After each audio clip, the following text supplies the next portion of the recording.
La qualité principale de l'artiste est celle de l'observation.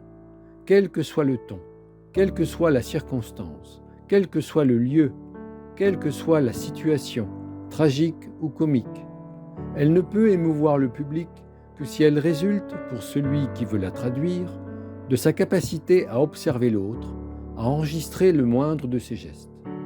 Il faut enregistrer la vie pour reproduire la vie.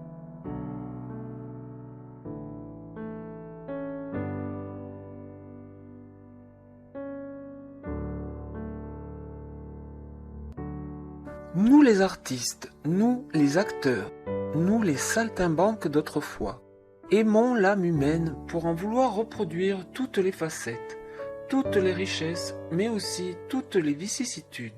Dans l'au-delà, nous continuons et approfondissons cette reproduction qui s'enrichit de notre être total dans le souvenir égal de nos vies passées.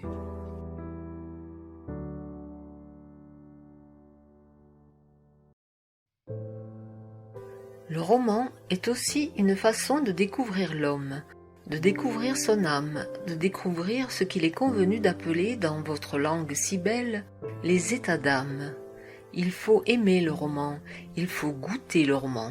En réalité, la formule romanesque traduit les états affectifs différents de la nature humaine à différentes époques, en différents lieux, en différentes situations. Le roman traduit la vérité de la nature des hommes. Le roman traduit la vérité du caractère de l'individu, placé dans un contexte défini par l'auteur. Le roman n'est pas un mensonge, le roman n'est pas une supposition, le roman est une traduction essentielle de vos natures profondes, c'est-à-dire de vos natures spirituelles. Le romancier est au service de tous les hommes. C'est pourquoi je vous invite à lire. C'est pourquoi je vous invite, vous, Français, à lire, d'autant plus que vous ne sauriez manquer d'auteurs et de romanciers fort célèbres et de grands talents.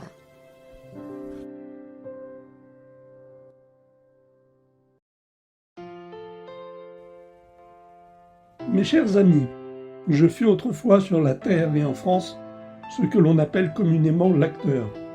L'acteur de la vie, celui qui exprime les sentiments de l'homme, celui qui exprime la vie simple et quotidienne de tous les hommes, celui qui exprime le désespoir, l'amour, la vie, la mort, la joie.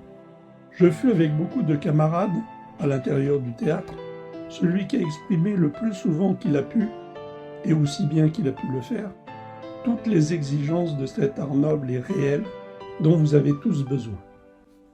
La fonction cinématographique doit avoir une vertu première, la vertu culturelle. La culture doit nourrir vos pensées et vos cœurs. Le film doit être utilisé dans toutes les circonstances. Il ne doit pas être seulement une mauvaise copie de l'art théâtral.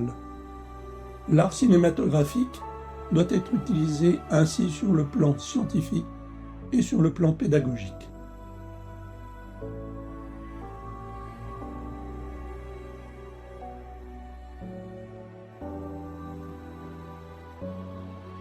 L'art théâtral consiste à reproduire la réalité en simplicité, en humanité. Le cinéma ne remplacera jamais le théâtre, parce que la chaleur humaine n'a pas son pareil, parce que ce qui se joue physiquement, face à face, ne se remplace pas. Cette chaleur humaine, cette connexion, ce fluide, ces émotions partagées sont salvatrices à bien des égards.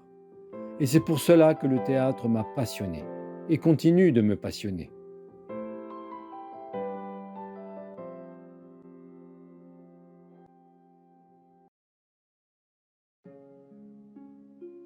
Bonjour mesdames et messieurs.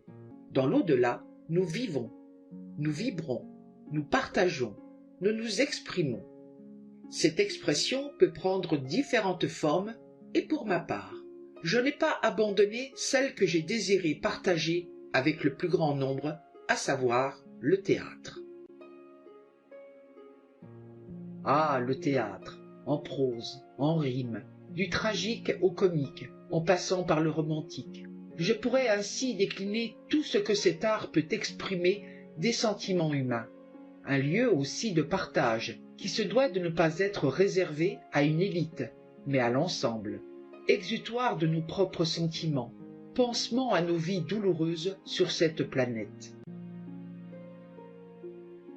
Pourquoi les plus aisés y seraient conviés et non le peuple, dans le respect qu'il faut apporter à ce terme?